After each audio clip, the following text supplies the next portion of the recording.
이 사람이 라임 팀장으로 갈 걸 A 변호사가 맞추지 않았습니까? 근데 어떻게 이게 무죄입니까? 자, 우리 공무원분들 지금까지 업자들하고 룸사롱 다니실 때 걱정 많으셨죠? 이제 우리 검사들이 이번에 여러분들 룸사롱 가시는 제도를 아주 완화해서 풀어드렸습니다. 접대 받으실 분들 제가 지금부터 드리는 말씀 잘 들으시고 앞으로 접대에서 적극적으로 활용하시길 바라겠습니다. 2시간이 가른 김봉현 술 접대, 검찰은 왜 3명 중 1명만 기소했나? 검찰이니까. 검찰은 검사 기억 씨는 100만 원 초과한 술과 향응 접대를 받았고, 이게 라임 팀장입니다. 김 전 회장과 검찰 출신 변호사 니은 씨는 접대 술자를 공모했다고 판단했는데 술자리에 참석한 현직 검사 2명은 기소가 되지 않았습니다. 새벽 1시까지 이어진 술자리에서 2시간 먼저 떴기 때문에 접대 금액 100만 원을 4만 원 미달로 해서 초과하지 않았기 때문에 김영란법 위반이 아니다 이렇게 된 거고요. 그러면 왜 그렇게 됐느냐? 서울 남부지검은 전담팀이 전 회장과 변호사 L씨 등과 함께 현직 검사 3명에게 총 536만 원에 이르는 술자리 향응을 제공했다고 밝혔습니다. 검찰 수사 결과 술자리를 떠난 다음날 새벽 1시까지 이어졌는데 검사 2명은 11시 전에 택시 이용 기록 등을 통해서 자리를 떠난 게 확인이 된 거죠. 검사 2명이 떠난 이후 술자리에 들어온 밴드, 유흥 접객원 비용 55만 원을 계산해서 이 사람들 비용은 제외해야 된다고 해서 빠진 겁니다. 공수처가, 나 진짜 웃겨서 말을 못하겠는데, 공수처가 새로 열리게 되면 밴드가 들어왔을 때 이 검사들이 노래를 불렀으면 이 사람들 김영란법 유죄고, 안 불렀으면 무죄고 이런 겁니다. 밴드 비용은 이후에 지출했는데, 밴드를 몇 시에 불렀는지를 확인을 해야 되는 거고요. 뭐 이건 정말 할 얘기가 아닙니다만 여기서 지금 표현하고 있는 유흥 접객원, 이 룸사롱의 여성 종업원들을 얘기하는 거겠죠.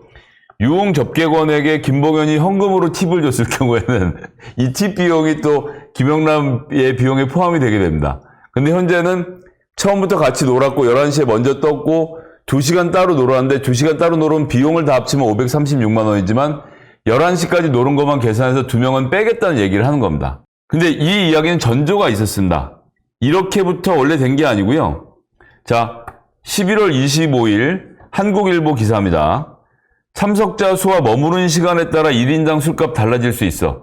취재를 벌써 이때부터 했던 거고 검찰이 이때부터 냄새를 피운 겁니다. 그 당시에 먹었던 실버오크, 까베르네 소비뇽, 요게 그 나파밸리, 캘리포니아 나파밸리에서 나오는 술인데 요게 한국에서 판매가가 시가가 65만 원입니다. 미국 현지에선 100에서 한 200불 정도 하는 그렇게 아주 비싼 술이 아닌데 이게 시가가 65만 원이고 이걸 룸사롱에 가져와서 먹었으니까 병당 얼마를 계산했을지 모르겠는데 근데 500만 원이 나온 것도 이제 여기 기사를 보면서 말씀드리겠지만 정말 제가 이런 것까지 브리핑을 해야 되는지 정말 부끄럽습니다.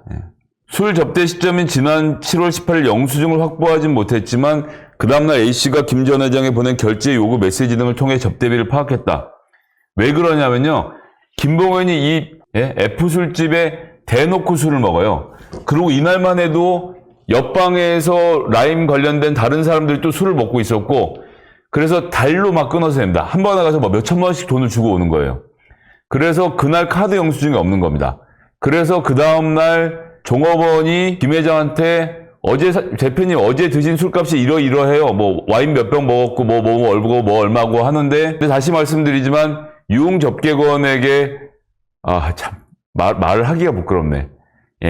봉사료, 팁이라고 하죠. 봉사료는 현금으로 제공하기 때문에 그 부분은 그날 제공이 됐을 텐데 이 부분에 대해 또 수사는 되질 않은 겁니다. 해당 와인의 권장 소비자 가격은 67만 원. 그런데 고급 룸사롱에서 훨씬 비쌌을 것이라고 하는 거고 검사장 출신 이모 변호사가 해당 와인을 선호한다는 점을 알고 했다.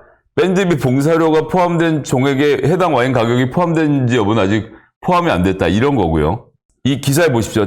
술자리 참석자 수가 바뀔 수 있어 여러 가지 셈법이 나온다. 이게 더 복잡해요. 한 명은 술을 마시지 못하는 것으로 알려졌다. 그러니까 술이 나왔지만 술을 먹지 않았으면 상관이 없다는 거지. 공무원님들 룸사롱에 가시면요. 술을 많이 드시지 말고 즐기기만 하세요.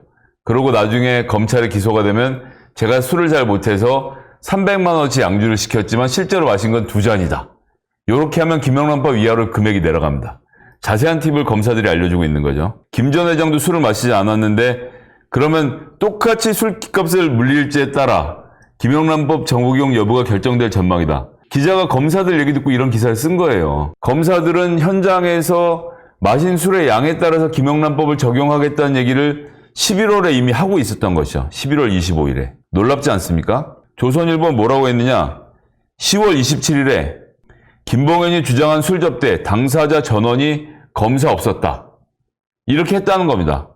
라임 옵티머스 의혹과 관련해서 10월 27일에 이렇게 기사를 썼던 기자가 아무런 해명 없이 오늘은 김봉현 거짓 편지에 휘둘렸다는 기사를 또 똑같은 기자가 썼습니다.